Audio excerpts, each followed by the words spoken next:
England और New Zealand का जी second जो टेस्ट जो ओवल में खेला जाएगा, उसके स्टार्ट होते होते जी इतनी कंट्रोवर्सी बीच में आ गई है, इतनी इंजरीज आ गई हैं कि अब तो लाइक अजीब सी फीलिंग्स आ रही है इस टेस्ट मैच से। अप्रॉक्सीमेटली 10 दिनों का जो गैप था, तो इस गैप में क्या हुआ जी, इस गैप में चिल आउट करने चले गए जी बेन स्टोक्स के, जी मैं तो चिलैक्स करने जा रहा हूँ। एक मैच उन्होंने जीत लिया, दो अगली मैचेस रह गए, ये भी हम आराम से जीत लेंगे। जो न्यूजीलैंड की परफॉर्मेंस है, उन्होंने कहा जी चिल पिल करो जाके, उन्होंने एक्स्टन साहब को साथ पकड़ा होगा मेरे लिहाज से, और जाके पब शब में चढ़ा चढ़ू दी होगी और चिल पिल कर लिया होगा पूरा। एक तो ये इंसिडेंस हो गया जी यहाँ पर। उसके बाद जी अगला इंसिडेंस यहाँ पर ये हो गया जी इतने बड़े स्पैम में कि जी the great test cricketer of New Zealand for all time, जी वन ऑफ द ग्रेटेस्ट, चाहे वो टेस्ट क्रिकेटर की बात करें चाहे वनडे की बात करें, 48 सेंचुरीज बनाने वाली है केन विलियमसन जो है, जिन्होंने रिटायरमेंट का ऐलान कर दिया। उन्होंने कहा भाई मेरे से इतना वेट नहीं हो रहा शायद, तो वो भी भाईजान ये सेकंड जो केस है जी वो भी आपका खुल गया जी, एक बंदा रिटायर हो गया आपका इस स्पैम ऑफ 10 दिनों के। उसके बाद जी फिर इंजरीज आना शुरू हो गई। इंजरीज में सबसे बड़ी जो एक वही बात है जो बेन स्टोक्स और एकिसन का जो हिट पड़ी थी इंग्लैंड को, लेकिन एक और हिट पड़ गई जिनको रॉबिन्सन की। अब रॉबिन्सन जो है बेसिकली ये वही प्लेयर है जिसने पहले मैच में पहली इनिंग में फाइफर लिया था। इसमें इन्होंने डेव कॉनवे को, रचिन रविंद्रा को और विलियमसन को जो है वहाँ पर पहले एक ही ओवर में विकेट इन दोनों की ले ली थी। तो ये भी इनके पास रिकॉर्ड आ गया जी कि एक ओवर में 3 विकेट्स लेने का रिकॉर्ड वो भी इनके पास चला गया है। बट आपको बताने का मकसद यहाँ पर ये आ रहा है कि इतनी सारे इंसिडेंट्स हुए हैं और इसमें सबसे ज़्यादा हिट पड़ी है, ये पड़ी है जी आपको कि रॉबिन्सन जो है वो इंजर्ड हो गए जी इंग्लैंड के लिए। एक हाँ पॉजिटिव इंग्लैंड के लिए ये भी है कि जोफर आर्चर जो है वो कम बैक कर रहे हैं जी अपनी टीम में। और ऑब्वियसली बात है जोफर आर्चर जो चीज़ लेकर आते हैं बॉलिंग से अपनी, वो एक लीथल फास्ट बॉलर है और वो एक दफ़ा तो बैट्समैन को जो है वो थ्रेटरी डालेंगे। दूसरी अब ऊपर से विलियमसन भी नहीं है जी टीम के अंदर, जो बैकबोन थी आपकी टीम की वो भी अब रिटायर हो गया बंदा। तो फिर ये देखना पड़ेगा कि क्या ये अब न्यूजीलैंड इस बॉलिंग अटैक को जी फेस कर पाता है, किस तरह से टैकल करता है क्या। बिकॉज मुझे लिहाज से लॉर्ड्स को आपको तो पता भी है कि डीमेरिट पॉइंट मिल गया लॉर्ड्स के ग्राउंड को, क्योंकि इतनी मज़े की पिच नहीं बनाई गई थी जो कि बनानी चाहिए। आप बैट एंड बॉल दोनों का कंपटीशन इक्वल रखें।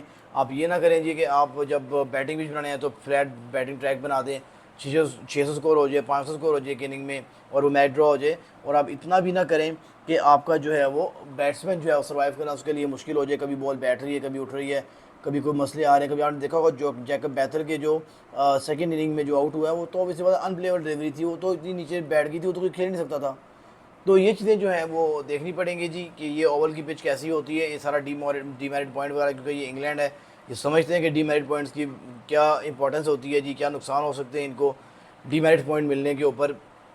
तो आज जो लाइक जो अगला टेस्ट मैच सेकंड ओवर के अंदर वहाँ पर विकेट जो है मेरे लिहाज से फ्रेंडली होगी, बैटिंग फ्रेंडली होगी, या फिर एटलीस्ट ऐसी होगी कि अगर बैट्समैन जान मारे तो 100 भी कर सके और अगर बॉलर जान मारे तो वो 5 विकेटें भी ले सके। मेरे लिहाज से इस तरह की विकेट होगी। और दूसरी तरफ ये है जी कि मैट हेनरी को देखना पड़ेगा, मैट हेनरी की क्या परफॉर्मेंस रहती है, क्या वो प्रॉपर कम बैक कर पाते हैं कि नहीं, बिकॉज रेस्ट तो उनको काफ़ी दिनों का मिल गया है क्योंकि मैच भी एक आध दिन पहले ख़त्म हो चुका हुआ था। तो ये सारी चीज़ों को देखते हुए अब देखना ये है कि क्या वाकई इंग्लैंड जो है वो डोमिनेट करेगा या फिर न्यूजीलैंड कम बैक कर सकता है। तो हम लोग यहाँ पर टीम की बात करते हैं जी, जो प्लेइंग 11 उन्होंने अनाउंस की है सेकंड टेस्ट ओवल के लिए जी इंग्लैंड ने अपनी। तो उसमें कैप्टन जो है जो रूट है। अब जो रूट के लिए ऑब्वियसली बात है एक बहुत बड़ा इनके पास एक चैलेंज है कैप्टनसी करने का, बिकॉज एज अ कैप्टन ये बंदा इतना अच्छा नहीं रहा और इनके रिकॉर्ड भी आपने देख लिए हैं, इतने भी अच्छे रिकॉर्ड नहीं थे। और दूसरी चीज़ ये जी कि आपका जो है सेकंड जो मेन चीज़ है कि आपने जो रूट की तो ये चीज़ देखनी है, आपने परफॉर्मेंस देखनी है। उसके बाद जी आपने ये देखना है कि आपकी जो कह लेंगे एक सीक्वेंस कैसे बनेगा, बिकॉज आपने स्पिनर हटा दिए हुए सारे फास्ट बॉलर जा रहे हैं, इट मीन्स कि ये ग्रीन टॉप विकेट मिलने वाली है, स्पिनर को असिस्टेंस नहीं मिलेगी यहाँ पर। तो जो रूट से पहले यहाँ पर जो है कैप्टनसी करेंगे विद बैटिंग की जो मेन जो है रिस्पॉन्सिबिलिटी संभालेंगे। उसके बाद जोफ्रा आर्चर होंगे जी, इन्होंने कम बैक किया है। सोनी बेकर होंगे जी, ये भी फास्ट बॉलर है, मीडियम पेसर है, फास्ट बॉलर कह लें। जैकब बैथल है जी बैटिंग में, हैरी ब्रूक है, जॉर्डन कॉक्स हैं, बेन डकिट है, मैट फिशर है जी, ये भी एक फास्ट बॉलर है जी, अप्रॉक्सीमेटली 28 साल इनकी उम्र है। अच्छा इन्होंने एक्सपीरियंस रखा हुआ है अपना काउंटी का, अपने कह लें कि शोल्डर पे इनका एक्सपीरियंस है और एक कूल हेड है जी इनके सर पे। और ये बंदा एक अच्छा प्रोस्पेक्ट बन सकता है ऑल्दो इनका करियर इतना लंबा नहीं जाएगा इंग्लैंड के साथ, ऑब्वियसली बात है, बिकॉज बड़े ऑप्शंस और पड़े हुए हैं, और रॉबिन्सन आ जाएगा, एक्स्टन आ जाएगा, तो लेकिन जितना भी करियर होगा, जितने भी मैचेस खेलेंगे, आई डू बिलीव ये अच्छा करेंगे, स्पेशली इन इंग्लिश कंडीशन। उसके बाद एमलियो गे हो गए, उसके बाद जेमी स्मिथ है और जॉश टंग, ये जो हैं 11 होगी जी इंग्लैंड की। और वही बात दोबारा आ जाती है जी कि दोबारा ये लोग बनाएंगे जी बैटिंग पिच, वो सॉरी ग्रीन टॉप पिच बनाएंगे, क्योंकि इनके पास कोई स्पिनर तो है नहीं है, सिर्फ फास्ट बॉलर्स हैं। इट मीन्स कि ये जो है फास्ट बॉलर्स को सपोर्ट करेगी विकेट। लेट्स सी कि अब जो रूट इधर क्या करते हैं। जो रूट के अलावा यहाँ पर एक और बंदे पे नज़र होगी जैकब बैथल पे होगी कि इनकी परफॉर्मेंस कैसे निकलती है, बिकॉज ये फ्यूचर स्टार है इंग्लैंड के लिए। अब जो रूट रिटायर होते हैं तो ऑब्वियसली बात है, इनका भी एक टाइम तो आ जाने, साल 2 साल 3 साल बाद जो रूट भी रिटायर हो जाएंगे। लेकिन ये देखना है कि जब जो रूट रिटायर होंगे तो फिर उनकी जगह पर जैकब बैथल की क्या जगह बनती है।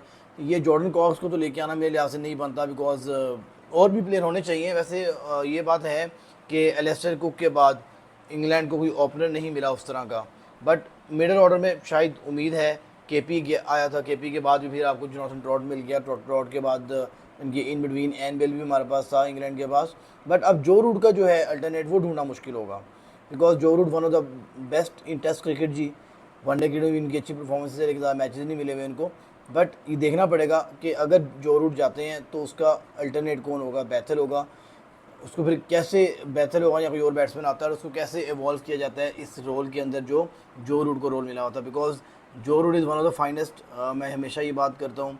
एंड मुझे उम्मीद है ये सचिन का रिकॉर्ड तोड़ेंगे and he will become the leading test run scorer जी इन द वर्ल्ड, और ये डोमिनेट करेंगे पूरी दुनिया को। मुझे उम्मीद है जी, ज़्यादा दूर टाइम नहीं है, बिकॉज अभी पाकिस्तान की सीरीज़ है, 2 मैच ये पड़े हुए हैं, अगर ये फिट रहते हैं, 5 एशेज़ के हैं, 10 मैच, अगर इनको 20 इनिंग्स भी मिलती हैं कम से कम, तो he can do wonders. And he is someone जो कि जानता है कि मैंने कैसे ये स्कोर बनानी है, तोड़नी है, कैसे स्कोर रिकॉर्ड कैसे तोड़ना है। लेट्स सी अब क्या होता है।